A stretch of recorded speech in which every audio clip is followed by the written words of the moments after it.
Honourable Minister, it is not the community going to catch up with, but these are new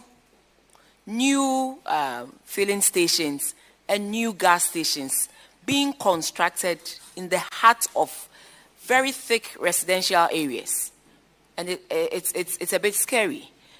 Do you have reps in all the districts? Yeah. Okay.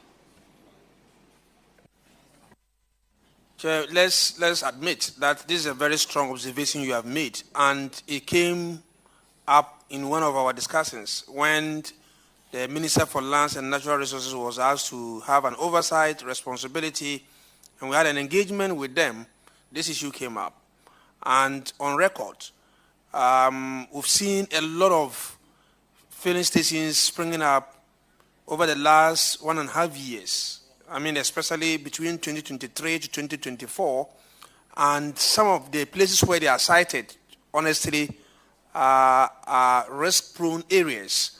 And so it's something that the minister is taking up, and to ensure that those that are supposed to be closed down are closed down to avoid any disaster that is likely to occur. And so we have taken on board your suggestion, and sooner or later, the ministry will be working with this agency to bring sanity to this area. Thank you. And Honourable Minister, and I also think that you should look at your permit regime, because when you ask them, they tell you they have permits from EPA. And I ask myself, how were they able to acquire these permits when they are in the hearts of residential areas? So I'll plead with you to ask EPA to also go through the rightful process in giving out permits.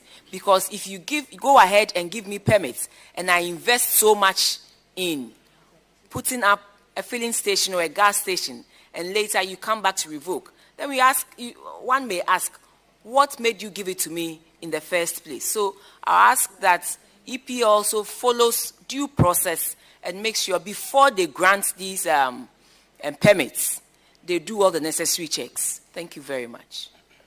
Well noted.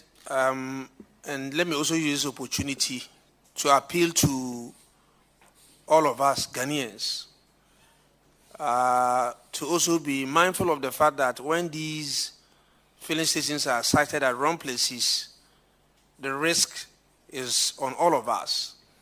And we're also told somewhere along the line that there's always pressure on these officers from big men, I don't want to be specific, okay, who even threatens them. And at the end of the day, they are compelled, more or less under some duress, to or let me say, under undue influence, to give out these licenses when indeed, if they were to do it on their own, they wouldn't do it.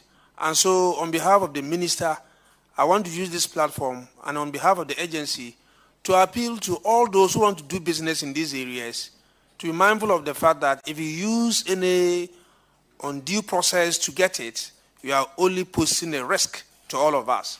And so when the officers are telling you that it is not possible to cite it here, please let's adhere to that.